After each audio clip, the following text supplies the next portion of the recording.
Introduce Congressman George Miller. I think he's second or fifth ranking highest in the United States House of Representatives from the 18th Congressional District of California. George.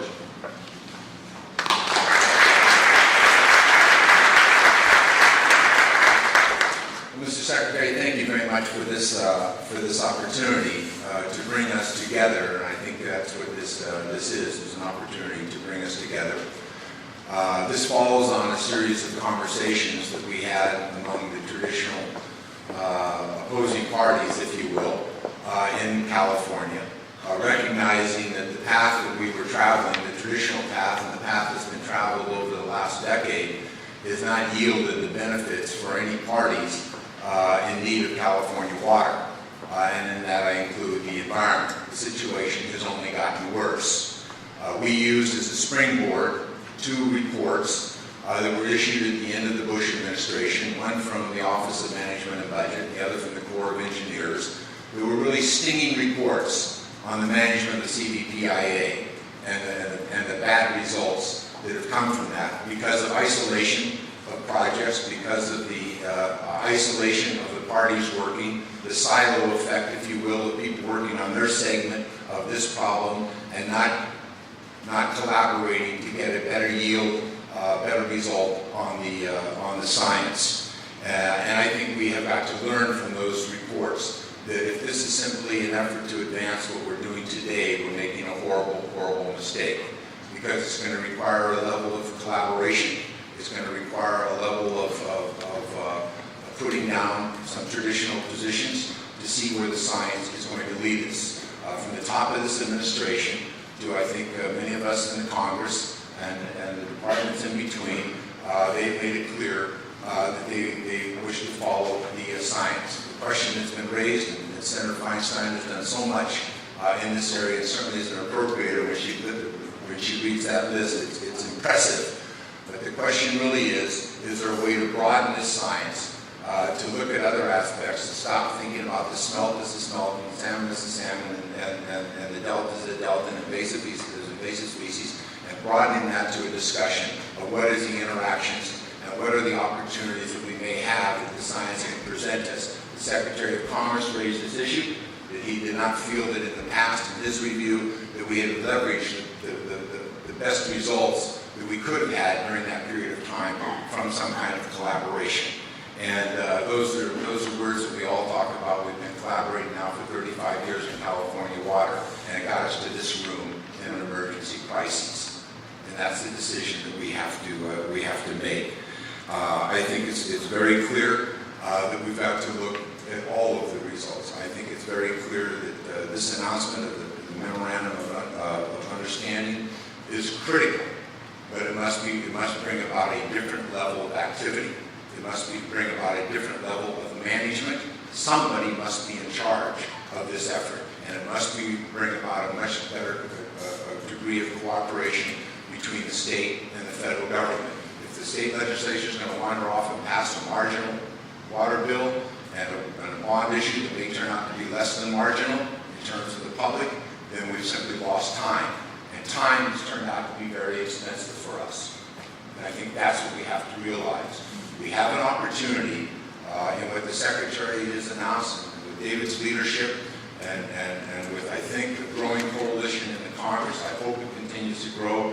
We have an opportunity to start to shorten some of those horizons. But it's going to take a different way of looking at this issue. It's going to take the development of additional resources. Grace Napolitano has led the effort on water recycling. This is not a partisan issue. It's water, and it's not a California issue. It's in the drought-prone areas where cities and counties are making a decision that they want to see if they can develop additional water supply for their area, for their region, for their own use. That's critical. Today we're going to have a bill on the floor. Devin, I don't know if you're going to ambush the bill or not, but it's 26 billion gallons of water for the Bay Area. It's about relieving stress. Companion bills have been already passed for Southern California. Additional bills have been introduced. Water recycling is not the answer, but it's clearly a part of the answer. And it's the ability to reduce stress for municipalities and other users in times of dry years. So we'll soldier on here. think what the Secretary has offered us, and what the MOU has offered us, is a way to rethink this. And I think that doing science on silos, or doing delta restoration, or the habitat conservation plan, if it's simply looking at small incremental parts. If you go back and you look at the OMB report, it said everybody was looking at their part of the system, from the Oregon border to the Mexican border. And we've got to now look at this in a broader way. And I don't think there's any disagreement that to restore the functions of the Delta is key to that process. Is key to that process. And that's key to additional water reliability, it's additional water security, hopefully some development of supply, and we'll be able to add to that, but we all know and recognize that we have a badly oversubscribed system. And the question is, can we manage that and restore it at the same time? This is a very bold challenge. We've watched what's happened over this last decade, and it was a huge loss of opportunity. It was a huge loss of opportunity because essentially people held on to their traditional positions. The position became more important than the result. We're all guilty of it. It's where we've been. And the question now is this administration, is this Secretary, the Secretary of Commerce, the Council on Environmental Quality offers that opportunity to rethink whether or not the continuation of that. I don't think I've lost many lawsuits in court over the last 10 or 15 years. But things are not getting better for the salmon. They're not getting better for the smelt. They're not getting better for the ecology of the Delta. So I can continue that path, or I can rethink about how we can put other alternatives on the table. And it's not just going to be short-term projects. It's going to be a major commitment of major resources.